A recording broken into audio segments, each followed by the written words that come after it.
5ই আগস্টের রাতটা আমি কোনোদিন ভুলবো না। আমি 26শে মার্চের রাত দেখি নাই, কিন্তু 5ই আগস্টের রাত দেখেছি আমি নিজে। আমি আর খেয়াল করি নাই যে ওর গুলি লাগছিল এই পাশে। ওকে আমি আধা ঘন্টা পরে পেয়েছিলাম ফুটপাতে। 140টা লাশ। ওরা কোন জায়গায় যেয়ে দাঁড়াবে যে এটা আমার সন্তানের লাশ, এটা আমার হাজব্যান্ডের লাশ। ওরা শুধু পাগলের মতো দৌড়াচ্ছিল। আমরা আসলে আমরা শহীদ পরিবার 24 সোসাইটি নামের আমাদের একটা সোসাইটি আছে। ওই এর থেকে আমরা আসলে সবাই সংঘবদ্ধ হয়ে আমাদের শহীদ ফ্যামিলি আহত যারাই বিপদে পড়ুক বা যাদেরই কোনো দরকার হয় আমরা সেখানে ছুটে যাই।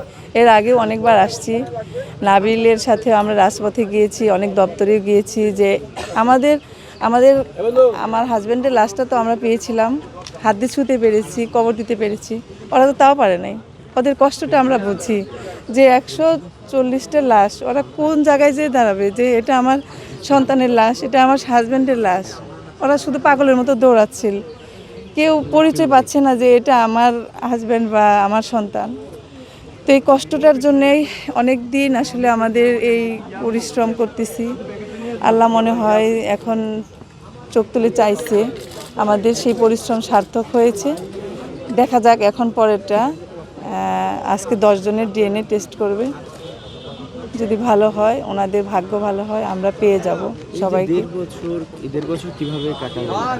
এই 1.5 বছর আমরা এক দিনও মনে হয় কি এটা নিয়ে বসে থাকি নাই। প্রতিদিনের যে অক্লান্ত একটা পরিশ্রম, এটার ফসল এটা। আপনারা চিন্তাও করতে পারবেন না যে আমরা কি পরিমাণ দৌড়াইতে হয়েছে। প্রতিটা মুহূর্ত মনে পড়ে। এটা আসলে কিভাবে বোঝাবো যে আপনার সন্তান হারালে হ্যাঁ সন্তানের কষ্ট আছে, আরেকটা সন্তান নিয়ে আপনি থাকতে পারেন, কিন্তু দিন শেষে একটা ওয়াইফ একা, হ্যাঁ, আর একটা হাজব্যান্ডের দায়িত্ব, ভালোবাসা, এটা আসলে কারোর সাথে শেয়ার করতে পারবেন না। আপনার সংসার, আপনার সন্তান, আপনি একা, আপনার সব কিছু দায়ভার আপনার। আপনি কারোর সাথে এই কষ্ট শেয়ার করতে পারবেন না, আপনার দুর্বলতা শেয়ার করতে পারবেন না। আমাদের সমাজটাও না এরকম। তো সব কষ্টটা আমার, এই কষ্টটা শেয়ার করার মতো না। টানা তৃতীয়বার অর্জন করেছে দেশের সেরা সুপার ব্র্যান্ড স্বীকৃতি বসুন্ধরা টিস্যু। আমার হাজব্যান্ডের এটা হয়েছিল বিজয় সরণিতে, মোড়ে 5ই আগস্ট বেলা 12টার। আমরা লং মার্চে গিয়েছিলাম।